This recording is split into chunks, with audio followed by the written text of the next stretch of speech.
श्री विठ्ठल गुरुवर्य गाथामूर्ती रामभाऊजी महाराज राऊत बाबा यांचे कीर्तन प्रवचन ऐकण्यासाठी श्री विठ्ठल आश्रम गंगापूर ऑफिशियल या यूट्यूब चॅनलला सबस्क्राईब करा आणि नोटिफिकेशन मिळवण्याकरता बेल आयकॉनवर क्लिक करा.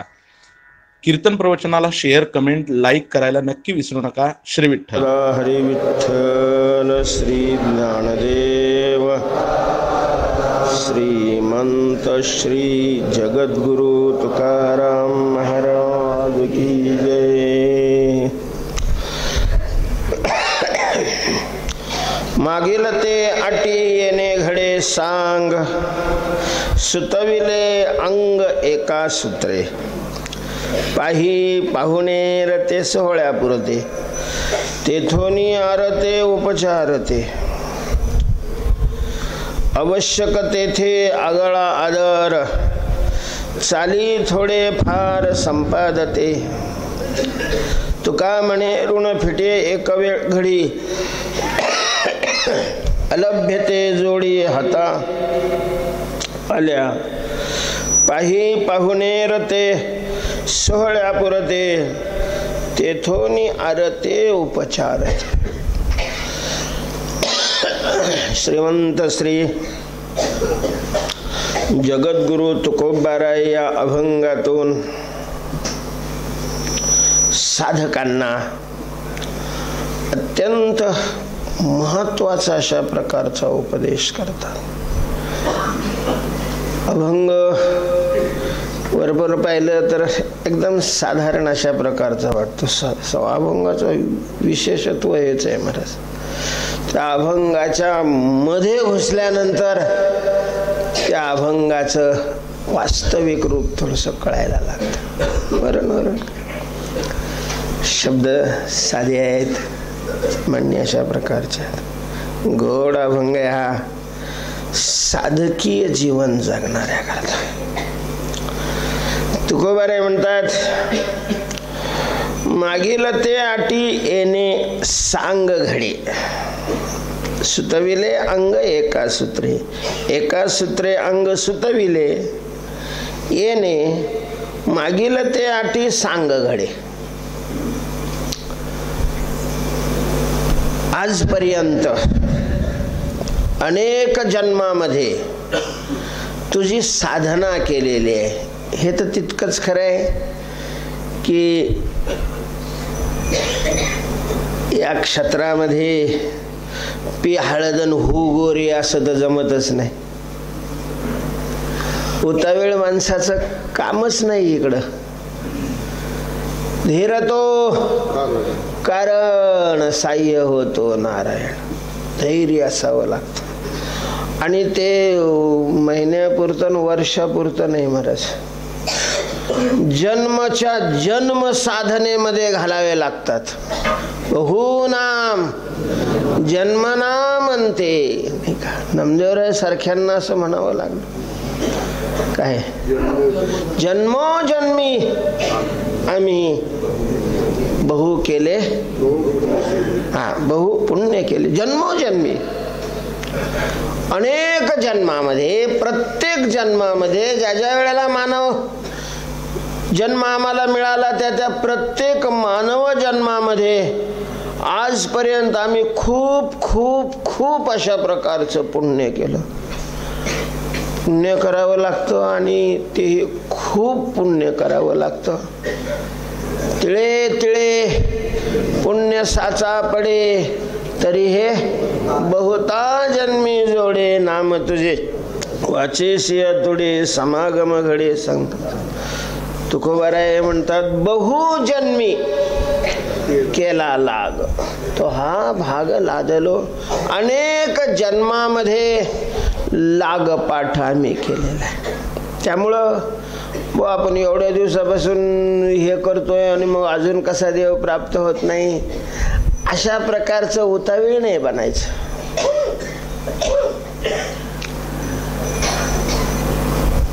कारण देव प्राप्त होत नाही, देव भेटत नाही, देव मिळत नाही, याचं खरं खुरं श्रेय देवाकडं नाही, ते आपल्याकडंच आहे. आपल्यामुळंच त्याला भेटायला काय होतोय, वेळ अशा प्रकारचा होतोय.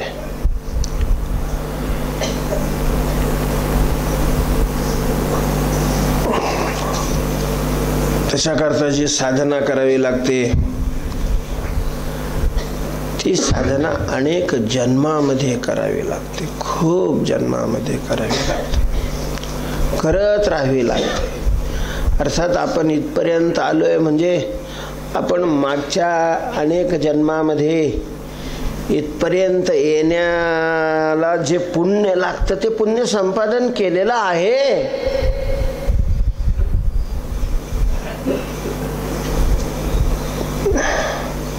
ही साधना करत राहावी लागते, करत राहावी लागते. पण मग शेवट कधी आहे, अवधी, या साधनेचा शेवट कधी होतो? संसार आणि परमार्थ याच्यामध्ये जे अनेक अशा प्रकारचे भेद आहेत, त्यामध्ये हा एक प्रकार आहे. आमचे गुरुवर्य वैकुंठवासी गुलेबांचं नेहमी वाक्य असायचं, करून कधीच संपत नाही. त्याला काय म्हणावं, संसार म्हणावं. तर संसार हा कधीच संपत नाही, त्याला पूर्ण विराम नाही, स्वल्प विरामच असतो, शेवटच नाही त्याला. कारण साध्यच प्राप्त होत नाही. साध्य प्राप्त झाल्यानंतर शेवट होईल. संसारामध्ये साध्य नसतंच, मिळत नाही तोपर्यंत साध्य असतं, आणि मिळालं का ते साधन बनतं. संसारामध्ये जोपर्यंत वस्तू म्हणा, स्थिती म्हणा, अवस्था म्हणा, काय म्हणायचं असेल, जे काही संसारातले ध्येय आहेत, साध्य आहेत, ते जोपर्यंत मिळत नसतात तोपर्यंत साध्य असतात. वर्ग शाळेत जाते, अभ्यास करतोय. आता जे हुशार असतात त्यांची अपेक्षा असते की आपला नंबर आला पाहिजे, मेरिटमध्ये नंबर आला पाहिजे, 90% पुढं मार्क पडली पाहिजे. चांगल्या मार्काने महाराष्ट्रामध्ये म्हणा, भारत देशामध्ये आपण पास झालो पाहिजे, हे त्याचं काय असतं, साध्य असतं. त्याच्याकरता रात्रंदिवस अशा प्रकारचं कष्ट करत असतो, करावंच लागतं महाराज. जर त्या क्षेत्रामध्ये प्रावीण्य प्राप्त करून घ्यायचं असेल, मिळवायचं असेल तर कष्टच करावं लागतं. मग ते क्षेत्र संसाराचं असो किंवा परमार्थाचा असो, साधना केल्याशिवाय साध्य प्राप्त होत नाही. त्याचं साध्य असतं चांगल्या मार्काने पास हो. खूप प्रयत्न करतो, परीक्षा होते, चांगले पेपर जातात आणि त्याच्या अपेक्षेपेक्षाही त्याला जास्त मार्क पडतात. महाराष्ट्रात पहिला नंबर आहे, आणि ते येईपर्यंतच ते साध्य आहे. मग ते मार्काचं सर्टिफिकेट घ्यायचं आणि पुढच्या अभ्यासक्रमाला लागायचं. तो पुढचा अभ्यासक्रम साध्य होतो आणि ते पडलेले मार्क काय होऊन जातात, साधन होतात. त्यांचं साध्यत्व संपलं. चला पुढं अभ्यासाला लागला, मग अभ्यास करणं साधन होतं, त्याच्या पुढची परीक्षा पास होणं हे साध्य होतं. सगळे शिक्षण संपलेले, आता नोकरी साध्य राहते. असं वाटतं काय तुम्हाला की चांगले मार्क मिळाले म्हणजे लगे नोकरीच लागत आहे?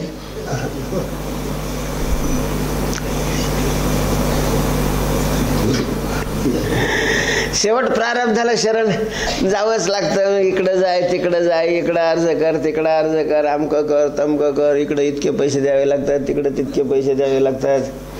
तरी हे नाही, गॅरंटी नाही.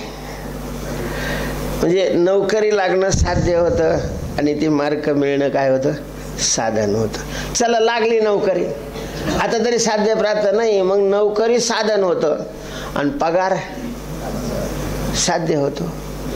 चला मिळाला पगार, आता तरी साध्य नाही हो, मग खोलीचं भाडं दे, दुधाचा हप्ता दे, धान्य भर, अमक भर, तमक भर.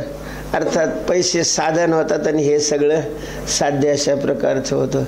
ते पुन्हा साधन होतं, मग मटेरियल भरलं, भरेपर्यंत साध्य असतं. भरलं का मग पुन्हा पीठ दळून आण, त्याच्यात पाणी टाक, त्याचे भाकरी कर, ते साधन होऊन जातं आणि जेवण साध्य होतं. झालं जेवण, मग तरी संपलं का? कायच संपलं, पुन्हा संडासला जाणं साध्य होऊन जातं. काय खऱ्या गोष्टी ज्याच्यात साध्यच नाही, नुसता साधनाचा अशा प्रकारचा बाजार असतो, त्याचं नाव संसार. तुम्हाला वाटत असेल की आता आपल्याला पोरं झाली, नातवंड झाली, अमकं झालं, तमकं झालं, आता काय राहिलं? मेले का पुन्हा पहिलीच जावं लागतं. ते बी माणूस जन्म मिळाला तर इथं पुन्हा बालत्व, तारुण्य, म्हातारपण, पुन्हा मरण. मेलं का पुन्हा बालत्व. संपतच नाही, कधी संपतच नाही. ते स्टेशनला जाणारे जे तांगे असतात ना, पूर्वीचे तांगे, तो तांग्यावाला स्टेशनकडं तोंड करून तांग्या उभा करतो. चला station station station station station. घोड्याला वाटतं एकदा स्टेशन गेलं म्हणजे आपला ताण संपला. एक एक एक एक एक एक माणूस तांग्या फुल होऊन जातो, मग ते सुरू निघत. तिथं गेल्यावर महाराज तिकडं तोंड असताना नाही माणसं उतरीत, ते पुन्हा परत तोंड करतं. बेलापूर, बेलापूरचं श्रीरामपूर स्टेशन आहे, तर ते पहिल्यांदा श्रीरामपूर आणि पुन्हा परत झालं की बेलापूर. बेलापूर घोड्याला वाटतं हे आता आणपून का कसं काय अजून बेलापूर आले. तर ते श्रीरामपूर गेल्यावर थांबत नाही, बेलापूर आलं. बेलापूर आलं की पुन्हा तांग्या वळवला की पुन्हा श्रीरामपूर. पुनरपि जननम पुनरपि मरणम पुनरपि मरणी जठरे शयनम या संसारे. संसारात साध्यच नाही महाराज, साध्यच नाही, नुसताच साधनाचा बाजार आहे. आणि मग साध्यात आनंद असतो, साधनामध्ये दुःखच असतं. परमार्थातला तो फरक आहे की परमार्थामध्ये साध्य आहे, ते जर मिळालं तर पुन्हा साधन नाही. यद्गत्वा न निवर्तन्ते तद्धाम परमम मम. पुढती जे तेथ गेले ते नयेतीची मागुती पाऊले. नयेतीची मागुती, पुन्हा साधन नाही. जसं साखर झाल्यानंतर पुन्हा त्याचा ऊस नाही होत. साखरेचा मागवता ऊस नव्हेची पंडोसता. तसं एकदा जीव मुक्त झाला पुन्हा त्याला जन्म नाही. जन्म नाही म्हटल्यानंतर मग शाळा नाही, मास्तरचे टोले नाही. खावंच लागतात महाराज टोले, काही चूक नसली तरी हाणतात टोले, काही चालत नाही. हे होय बाहेर काय करता. मास्तरचे टोले नाही, घरच्याचा वियोग नाही, काहीच नाही. एकदा साध्य प्राप्त झालं, नुसताच आनंद अशा प्रकारचा असतो नुसतं. पण मात्र एवढं मोठं साध्य आहे ते सहजासहजी प्राप्त होत नाही, हे बी तितकंच खरं आहे. त्याच्याकरता अनेक जन्म साधना करावी लागते. साधना करत करत करत करत नाही का. बहुनाम जन्मनाम अंते ज्ञानवान माम प्रपद्यते.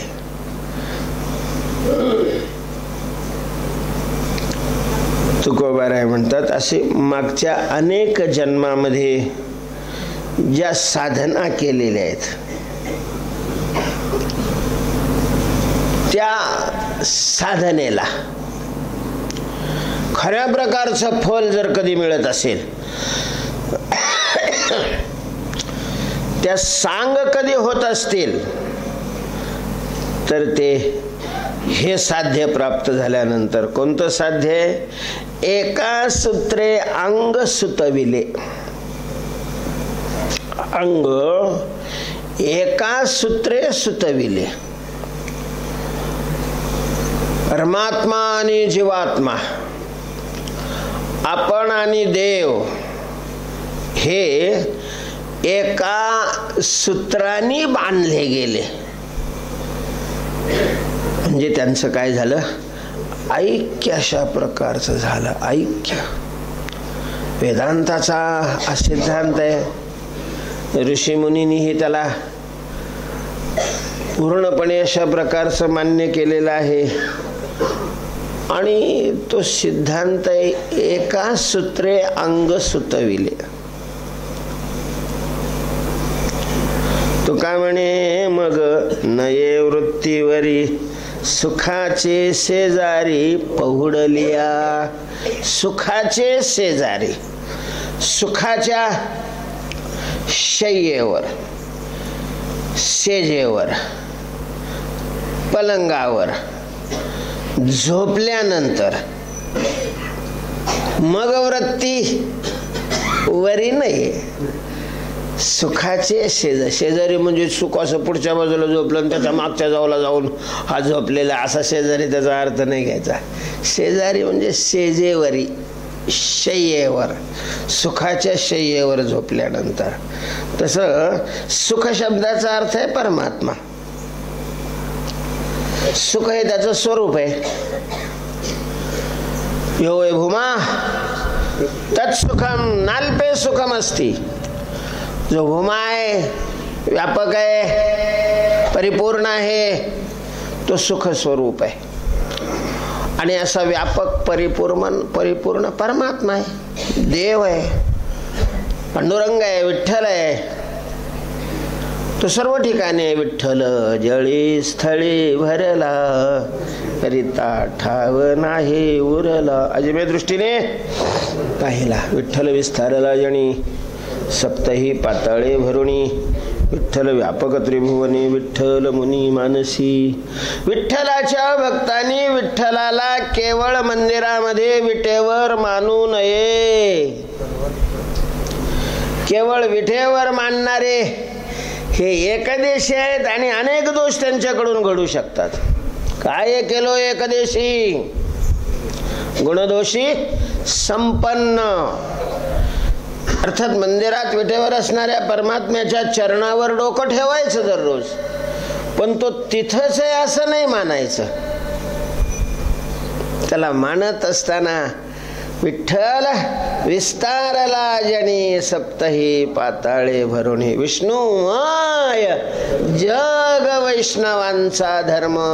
आमचा हा पांडुरंग विश्वस्वरूप आहे.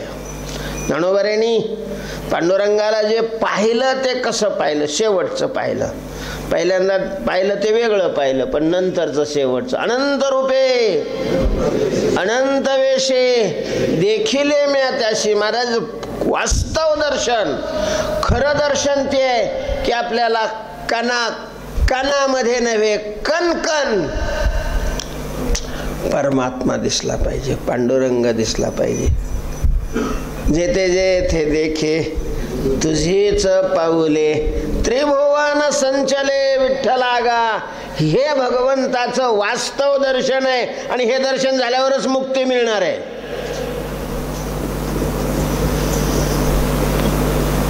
हे दर्शन साधन दर्शन आहे. आपण जे दर्शन करतो ते दर्शनच नाही, खरं तर ते वंदन आहे.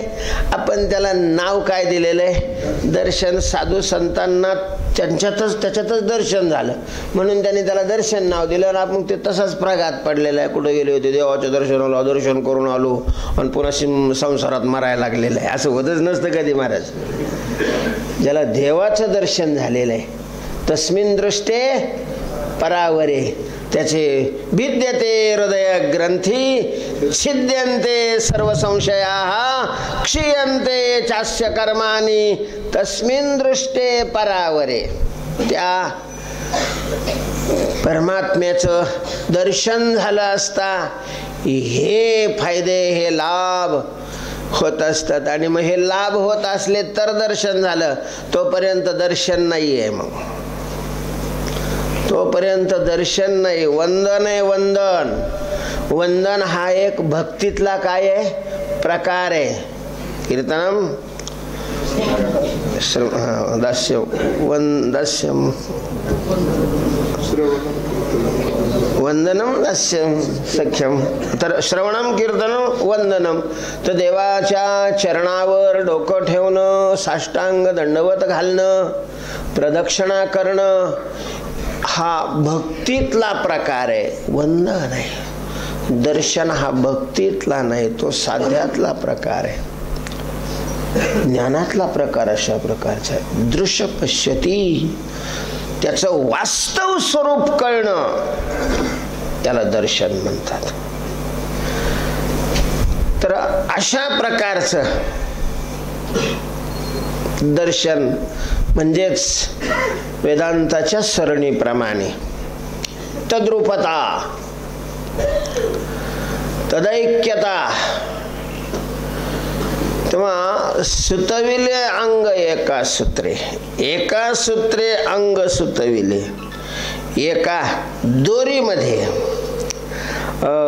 त्याचं आणि आपलं अंग एक करणं, एक करणं. महाराज, एक हा सुद्धा शब्द त्या ठिकाणी संख्यावाचक नाही, केवल वाचक आहे. नचा केवलत्वम नवा केवलत्वम.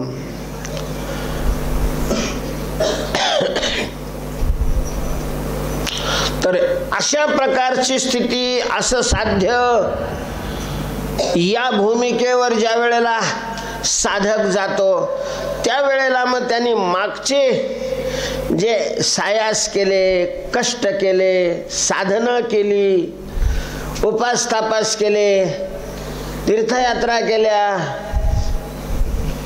त्या परिपूर्ण झाल्या. त्याला खऱ्या प्रकारचं फल प्राप्त झालं असं समजावं.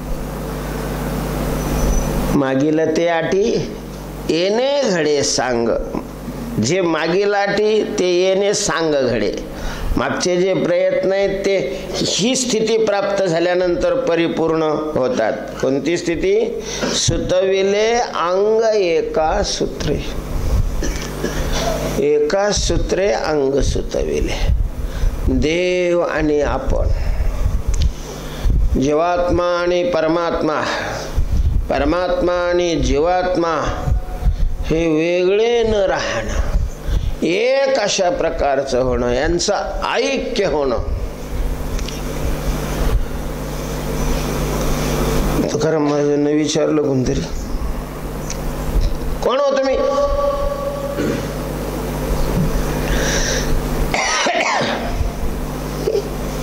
हा तुम्ही कोण? चालले तरा तरा तरा तरा तरा. कोण आहे तुम्ही? मी कोणीच नाही, मी कोणीच नाही, मी आहे पण कोणी नाही. यांनी कोण आहे विचारलं ना, तर कोण फिन नाही आहे. काहींचा मी नव्हे, कोणी ये गावीचा, एकला ठाईचा ठाई एक. मी अमुक आहे, तमुक आहे, तमुक आहे असं नाही. आपण काय करतो, मीला उपाधीशी जोडून नेहमी पाहत असतो. मी कीर्तनकार आहे, मी पंढरपूरकर आहे, मी आमका आहे, मी तमका आहे. म्हणजे देह, मग कधी स्थूल देह, कधी सूक्ष्म देहाचे धर्म, या सगळ्याशी मीला जोडतो. नुसता मी अजून आपण पाहिलेलाच नाही, म्हणूनच बॉम्ब लावावं लागतंय. आपल्या बोंबलण्याचं कारण पैसा कमी आहे हे नाही, बोंबलण्याचं कारण पोरं आपलं ऐकत नाही हे नाही, बोंबलण्याचं कारण वय झालेलं आहे हे नाही, कारण आपलं वय कधी होतच नाही. जे आपण आहे तिथं कालाचा स्पर्श नाही, ज्याला कालाचा स्पर्श आहे ते आपण नाहीये. मूर्खपणानं आपण त्याला आपण मानतो, त्याला कोण काय करेल? अरे मूर्खपणे ने नसी न चिंतावे ते चिंतीसी. हा मूर्खपणाच मी रामभाऊ राऊत मानणं. म्हणजे याच्यात काही संशय नाही, काही नाही, काही नाही, अगदी शुद्ध मूर्खपणा.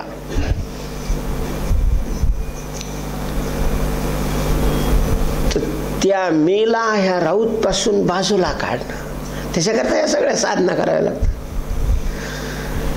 कारण याच्यातून बाजूला काढल्याशिवाय त्याच्यात मिसळता येत नाही. याला धरून त्याच्यात मिसळायचा प्रयत्न करतो ते नाही शक्य होत. बरेच पूर्वी फेटे वापरायचे सगळेच, आपल्याकडं महाराष्ट्रामध्ये सगळे फेटे वापरायचे. आणि मग त्यावेळेला त्या रंगाऱ्याचा धंदा चांगला चालू होता. तुम्हाला की नाही माहिती का?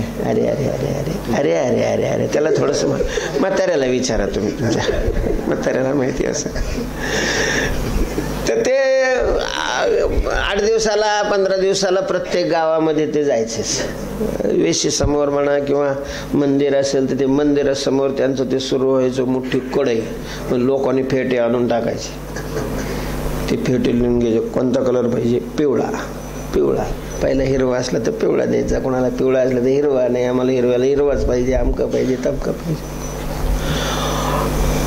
पण त्याने कलर द्यायच्या अगोदर महाराज ते सगळे फेटे कढईमध्ये पाणी टाकायचं, खालून जाळ लावायचा, पाणी ते उकळायचं, त्याच्यात सोडा टाकायचा, कास्टिक सोडा, कपडे धुवायचा सोडा, आणि त्याच्यात मग हे सगळे फेटे टाकायचे.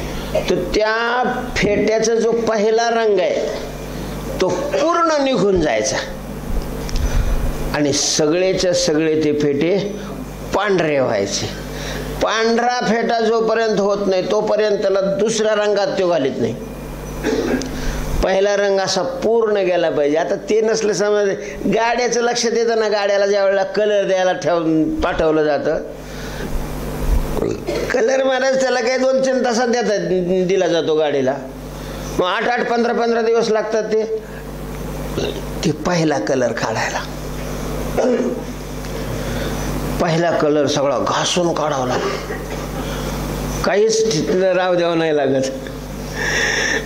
तसा ह्यो पहिला कलर काढायचा. म्हणजे मीला जो पहिला कलर जोडलेला आहे ना, मी अमुक आहे, मी तमुक आहे, मी तमुक आहे, मी पाटील आहे, मी सावकार आहे, मी कुणी आहे, मी तमुक आहे, हे सगळे कलर गेल्याशिवाय मी ब्रह्म आहे हे कलर नाही त्याला बसत. त्यामुळं हे मागची अटी करावीच लागते, करावीच लागते. त्याला काही पर्यायच अशा प्रकारचा राहत नाही. संत सुद्धा जर यांनी पहिली अटी केलेली नसेल तर हात टाकतात. करेल ते काय नव्हे महाराज परिपाहि बीज. महाराज ज्ञानोबारायांनी पैठणला रेडा बोलावला, शास्त्री नाही बोलावला. तिथं किती काही शास्त्री होते. मग एखाद्या शास्त्राला किंवा शास्त्राच्या पोराला त्याच्याकडून वेद बोलावलं काय अडचण काय होती? वेदच बोलवायचा होता ना? नाही ना, त्याला मुक्त करायचं होतं ना. मुक्त करण्याचा त्याला अधिकार होता, रेड्याचा अधिकार, रेडा अधिकारी होता.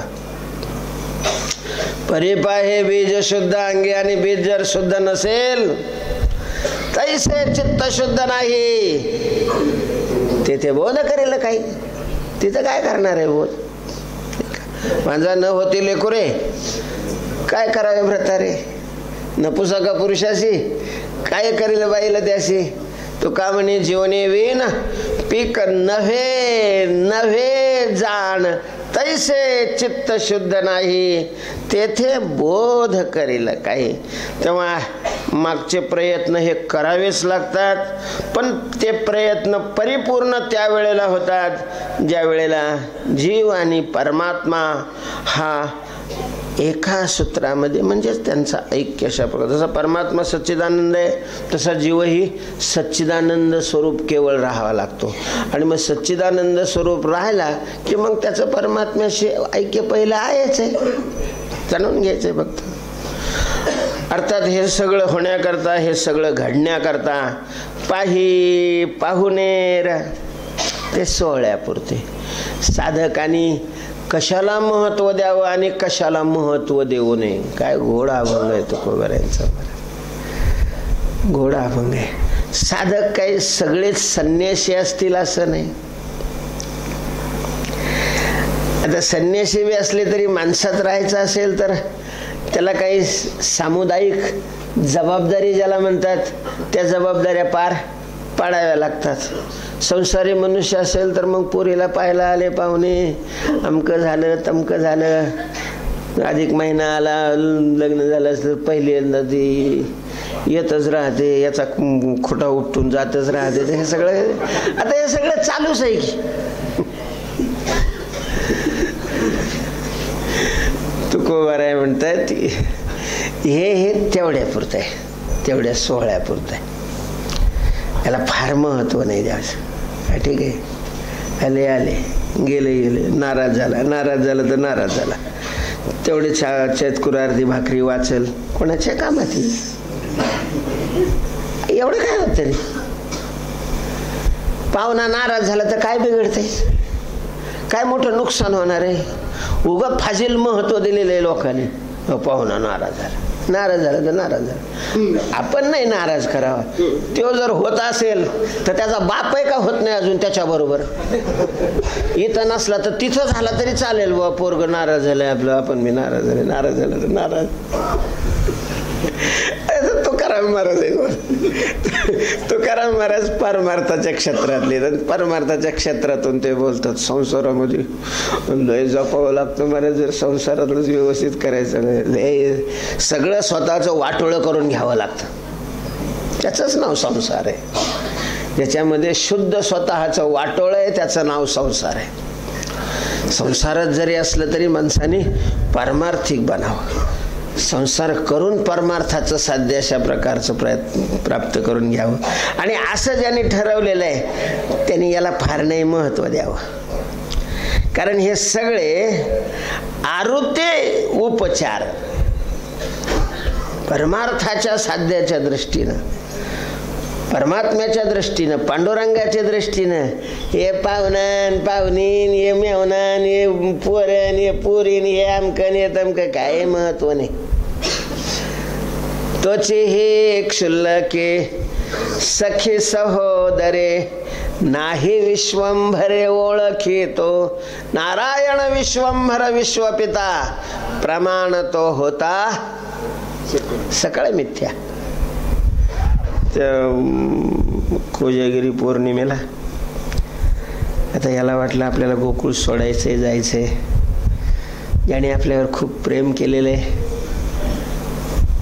त्या प्रेमाचा तर मोबदला दिला पाहिजे. त्यांना भक्तिप्रेमाचा आनंद द्यावा म्हणून रोज 9 वाजताची यांनी बासरी वाजवली. वृंदावनातून बासरी वाजवली. आणि मग काय ती गवळणीला उद्देशून ती वाजवलेली असल्यामुळं गवळणीच्या कानात येऊन घुसली ती. आणि घुसली कशाचं, तिचा हात धरून लगेच ओढलं. संध्याकाळी 8-9 वाजता काही माणसं झोपत नाही. खेळ शेतामध्ये काम करून आलेली माणसं 7-7:30 वाजता घरी येतात. तिथून स्वयंपाक करायचा, तिथून जेवणं व्हायची. कुणी नवऱ्याला जीव घालत होत्या, कुणी आसन टाकत होत्या, कुणी अमकं करत होत्या, तमकं करत होत्या. महाराज भगवंताची ती मुरलीचा आवाज आला रे आला. तुझ्या मुरलीचा सुरतान मी विसरले देह भान, घर सोडून धरिले रान, मी वृंदावनी गेले. अख्ख्या गोकुळातल्या गवळणी तिकडं जाण्याकरता आलेल्या आहेत. एकत्र आल्या. इकडून ही आली, तिकडून ती आली, तिकडून ती आली. सगळ्यांना आनंद झालेला आहे. सगळ्या भगवान ज्या ठिकाणी त्या ठिकाणी आले. आणि मग यांनी नाटकं सुरू केली. लय नाटके मध्येच उगीच नाही म्हणलेलं, खेळतो येणेची खेळावा. हा हा हा हा. फक्त ओळखता आला पाहिजे की कसा खेळतो, कसा खेळतो. अरे रात्र झाली, अंधार पडले, 9-9:30 वाजले आणि तुम्ही घर सोडून इकडं. कमाल झाली हो आता. अरे तुमचा ज्यांच्याबरोबर विवाह झालेले ते तुमची वाट पाहत असतील. पती हा परमात्मा असतो. तुकाराम महाराज अभंग नाही ऐकलं तुम्ही?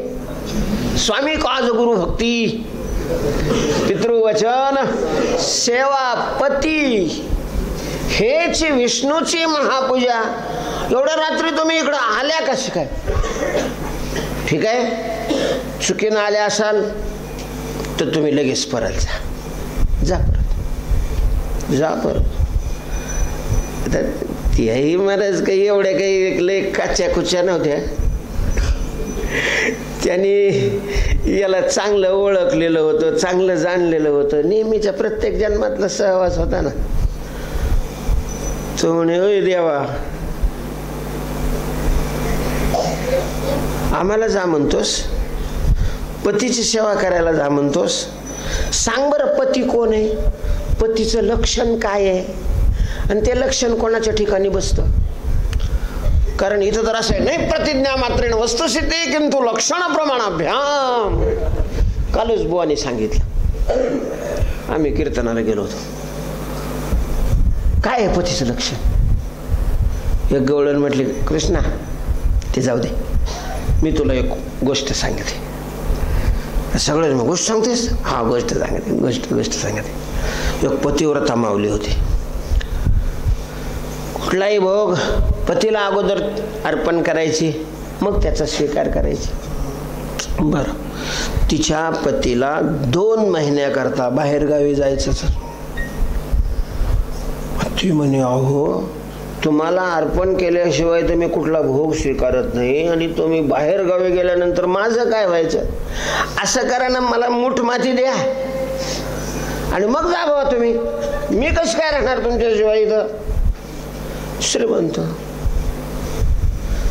पाटलीन बाई, कितीतरी मोठी जमीन, शेकडो नौकर चाकर. तो म्हणला, हे असं करू नकोस, मला तर जावं लागणारच आहे. अहो पण मग मी काय करू सांगा ना, मी तर तुम्हाला कुठलाही भोग अर्पण केल्याशिवाय स्वीकार करत नाही. मग त्यांनी थोडंसं त्याच्यातून मधला मार्ग काढला, एक फोटो आणला मडवून त्याचा. त्याने सांगितलं, हे पहा माझा फोटो आहे, जोपर्यंत मी येत नाही तोपर्यंत तू याला काय कर, पती मान, आणि प्रत्येक भोग याला अर्पण करत जा, आणि मग तू सेवन करत जा.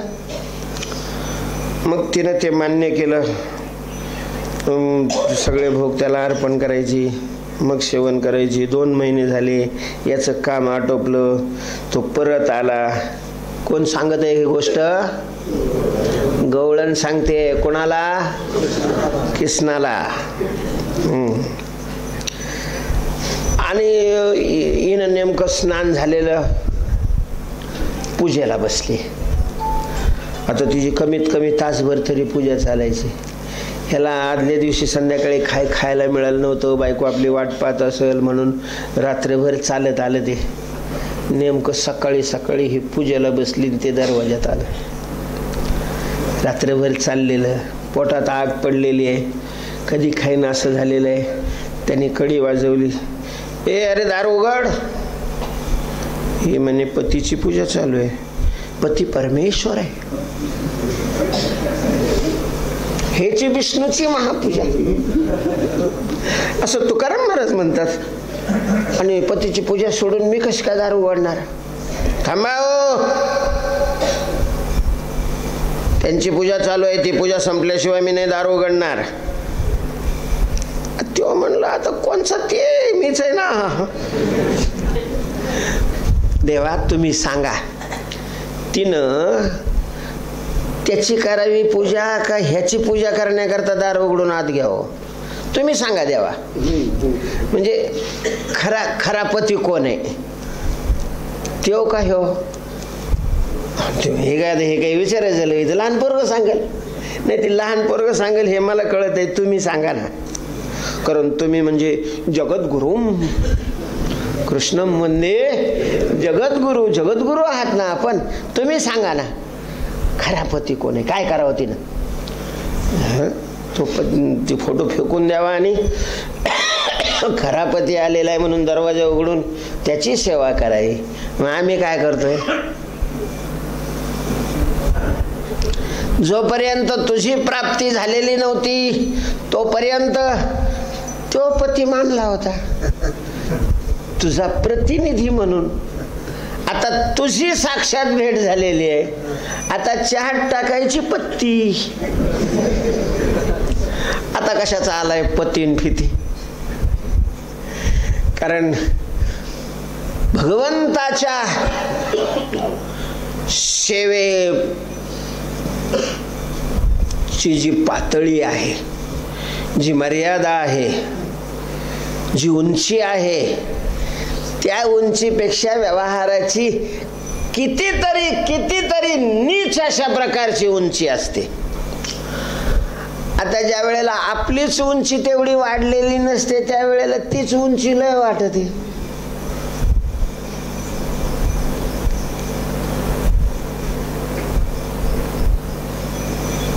हिमालय काय आमच्या माडीपेक्षा उंच असेल होय? हे इथंच बसलेली अवलाद आहे, यानं हिमालय पाहिलाच कधी?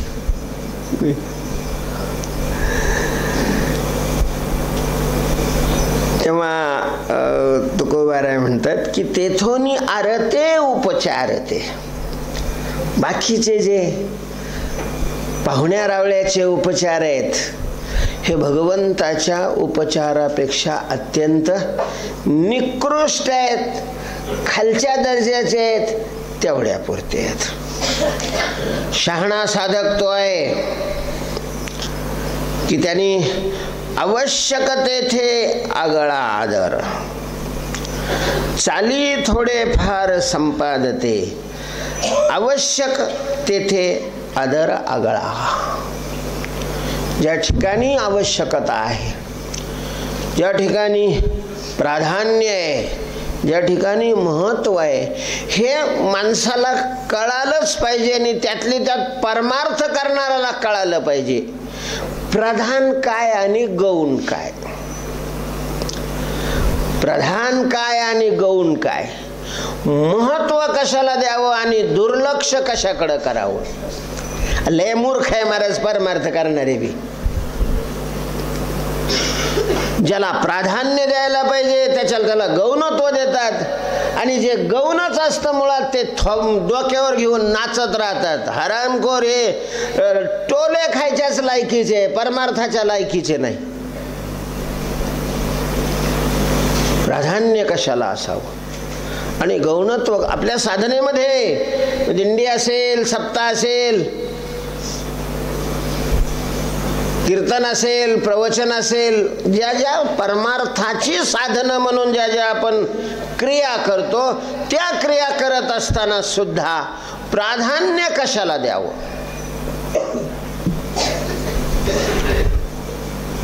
पक्वाज नाही म्हणून कीर्तनच बंद. पक्वाजा नाही आला. किती महत्व राहतं पक्वाजाला. काय असतो पक्वाजा? म्हणजे साधनातलं मुख्य अंग आहे पक्वाजा. ठीक आहे, साधनाला गौरव प्राप्त व्हावा, साधनाची रुची वाढावी म्हणून लावणी मृदंग. याचा अर्थ मृदंग लावला तरच कीर्तन होतं, नाहीतर होत नाही, नाहीतर करू नये असं कोणी मानत असेल तर तो नीच आहे, नालायक आहे परमार्थातला. त्याला गौण आणि प्रधान नाही समजलेलं. अमकेच आले नाही, अजून माणसंच आले नाही म्हणून 9 ते 11 कीर्तन असतात आणि 9:30ला सुरुवात होतात. ते 9ला सगळं लावून वगैरे ठेवतात. म्हणजे आम्ही सुरुवात का नाही केली? कुणी आलेलंच नाही, अजून कुणी आलेलंच नाही. कीर्तनामध्ये जर स्पीकरवर कोणी म्हणत असेल की टाइम झाला या, तर मला त्याच्या काना मागं लावावी वाटते. आपण नेम केला असतो आमच्या याच्यात, असं कोणी म्हणायचं नाही. ज्याला आग पडलेला आहे तो येतो ना, आणि ज्याला भूक नाही त्याला वाढायचं कशा करता? पडतो ना पालथ तिकडेच. काळं तोंड करा, गरज नसेल तुम्हाला वाटत तर नका येऊ इथं असं म्हणायला पाहिजे. या काय आला? थतड्यावर बसवायचंय, कशाला यायचंय? वेळ झाला त्याने रामकृष्ण हरी म्हणावं, टाळकरी असला तर असला, नसला तर नसला, पक्वाजा असला तर असला, नसला तर नसला. टाइम झाला रामकृष्ण हरी म्हणायचं. हे त्याची वाट पाहतात. लोकांना विचारलं तुम्ही कीर्तनाला नाही गेलो, सुरूच नाही झालं ना. हे म्हणते लोक नाही आले, ते म्हणते सुरू नाही झालं. 9:30 होतात मला, 9:30 10 वाजतात कीर्तन सुरू व्हायलाच. काही संबंध नाही. 7 वाजले ना, नमो सद्गुरु तुकया ज्ञानदीपा. तुम्ही बघा एखाद्या दिवशी कोणीच येऊ नका, उगाच 4-2च या, मी सुरू करतो का नाही. आपल्याला काय अभंगाचं चिंतन करायचंय. आले ठीक आहे, बोनस. नाही आले पगार तर मिळणार आहे ना, पगार करता आपल्याला करावंच लागणार ना. प्राधान्य आणि गौणत्व हे कळायला पाहिजे. प्राधान्याला जर गौण केलं आणि गौणाला जर प्रधानत्व दिलं, महाराज फल प्रधानाला असते, गौणाला नाही. गौणत्वाला फल नाही. जे प्रधान आहे त्याला काय, त्याला शास्त्रामध्ये अंग आणि अंगी असे शब्द आहेत. तर अंगीला फल असतं, अंगाला फल नसतं. अंग अंगी करता असतं. तुकोबाराय म्हणतात आवश्यक तेथे, जेथे आवश्यक आहे तेथे आगळा आदर. ज्या ठिकाणी आदर आवश्यक आहे त्या ठिकाणी खूप चांगल्या प्रकारचा. महाराज संत आहेत, वा वा वा. ज्या वेळेला संत तुकोबाराय समोर येतात, अरे राम राम राम राम राम. तुकोबाराय असे पाण्यासारखे काय होतात, लीन होतात आणि त्याला दंडवत घालतात. संताविषयी तुकाराम म्हणजे कठोर बोललेले ते संताला नाही बोललेले. हे संताचा वेश घेतलेले हरामखोर त्यांना बोललेले. कारण साधकाविषयीच सुद्धा तुकोबारायांचा किती आदर आहे. तुका म्हणे मज घडो त्यांची सेवा, कुणाची, त्यांची, आपली हिता जो असे जागता. गीता भागवत करीती श्रवण अखंड चिंतन विठोबाचे. असे जे साधक आहेत त्या साधकाविषयी सुद्धा तुकोबारायांचा आदर आगळा अशा प्रकारचा आहे. आणि मग जे संत आहेत, परमात्मा आहे, तेव्हा आवश्यक तेथे आगळा आदर. असं जर असेल तर मग या परमार्थाची चाल थोडीफार संपादित होते, म्हणजे चालली जाते. तो पुढं अशा प्रकारचा जातो. कुठं आवश्यक तेथे आगळा आदर असेल तर. जे आवश्यक नाही, अनावश्यक तेथे जर हा घासीत असेल तर तिकडं नाहीच येत तो, इकडेच असे. तुकोबाराय म्हणतात की जर आपण जे प्रधान आहे त्याला प्रधान मानून स्वतःला झोकून दिलं त्याच्यामध्ये, तर परमार्थाची वाटचाल होते. तिथेही तरी शब्द महाराज तुकाराम महाराजांनी फार चाली संपादती असं नाही म्हटलं, थोडीफार चाली संपादती. तिथं फार शब्द म्हणजे थोड्या का काय, थोडंफार द्या ना हो, म्हणजे फार द्या असं नसतं. देतच नाही त्याच्यापेक्षा थोडं का देत नाही बा, थोडी चाली संपादते. तुकोबाराय म्हणतात अशा प्रकारे जे प्रधान आहे त्याला प्रधान मानून जर आपण साधना केली तर अलभ्य ते जोडी हाता चढे. अलभ्य ज्याच्यावर असा शिक्का मारलेला आहे की ते काय आहे, अलभ्य आहे. अलभ्य म्हणजे मिळत नाही, लभ्य मिळण्यास योग्य, अलभ्य मिळण्यास जे योग्य नाही. जे अलभ्य आहे ते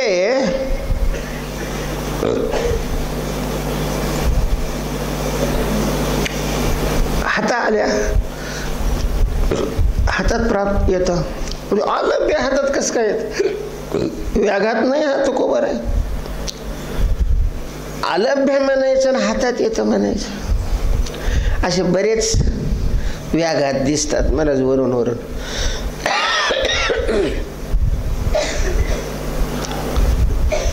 रवी दे पहिरा दावे ते देखणे अदृश्य दर्शने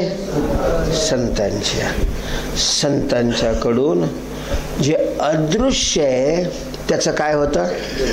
दर्शन होतं. आता दर्शन होतं मग अदृश्य कसं?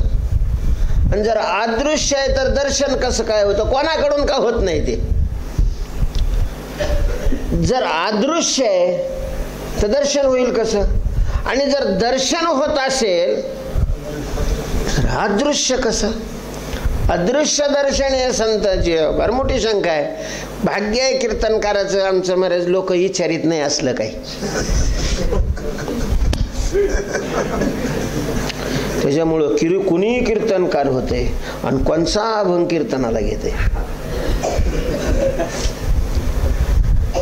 आणि काय जैसा भावत निरूपण करावा. येथे नाही चाल ताल विताल देवा करता असेल तर मग काही अडचणच नाही आहे. कारण देवाला काही लय घेतलेल्या अभंगावरच बोलला पाहिजे आणि त्याच्या अभंगाचा भावच सांगितलं पाहिजे, ज्याला काय असं नाही आहे. ते यंत्रच आहे, म्हणजे त्याला कीर्तनाच्या बाबतीत म्हणतो मी. बरंच ते पाहतच नाही काय बोलत होती, फक्त त्या बोलण्याच्या पाठीमागचा भाव कसा आहे त्याच्याकडेच ते पाहत. पाहे जोडी भावाची अंतरीची घेतो गोडी. पाहे जोडी भावाची. त्याच्यामुळं मग अभंगावरच फार चांगलं बोललं पाहिजे असं काही नाहीये. ज्याला देवा करता कीर्तन करायचंय त्याचा प्रश्न नाहीये. आता ज्याला समाजाकरता कीर्तन करायचंय, मला समाजही मूर्ख. लोकांना अभंगावर चिंतन झालं पाहिजे असं किती असतो समाज? 10,000 समाज आहे समाजाचा समजा कीर्तनाला ऐकायला. 10,000 समाजात आम्हाला कीर्तन करण्याचा अनेक वेळेला प्रसंग आलेला आहे ना. त्या 10,000मध्ये किती हजार असं असेल की अभंगावरच बोललं पाहिजे महाराजांनी असा आग्रह करणारला? काहीच नाही महाराज. उगा काही असतील एकदमच नाही असं नाही म्हणता येत म्हणा. 2-5% ते समजून घेते पहिलं नस. अर्थात ते मूर्खात काढतातच. जरी थोडे असले तरी ते त्याच्यातले काय असतात? जाणकार असतात ना, परीक्षक असतात ना. आणि मग परीक्षकाच्या शेऱ्याला महत्व राहतं. महाराज काही काही तर ते तोंड कसं करतं म्हणताना, त्यानं फेटा कसा बांधलेला आहे, त्याचे कपडे कसे, कंबर कसं बांधतो, याच्याकडेच त्यांचं लक्ष राहतं. त्याला तर बाकीचं काहीच त्याला काय ते तरी काय करणार आहे त्याच्याकरता. लोक हसल्यावर हसणारे कितीतरी आहे महाराज. म्हणजे त्याला विनोद सुद्धा समजत नाही, पण मला हसले लोक हे हसत लय मस्त झालं म्हणतो कीर्तन. जाऊ दे. अलभ्यते जोडी. हा तर इथे हे म्हटले अलभ्य त्याला दिले नाव. जे प्राप्तव्य आहे, जे मिळवायचं आहे, जे मिळालेलं आहे त्याला नाव काय दिले? अलभ्य. आणि मग जे अलभ्य आहे ते लभतं कसं काय? आणि जर प्राप्त होतं तर त्याला अलभ्य कसं काय म्हणता येईल? तर याचं उत्तर असं आहे. शंका बरोबर आहे, खरी आहे, पण महाराज हे प्राप्त झालं तरी ते अलभ्यच राहत.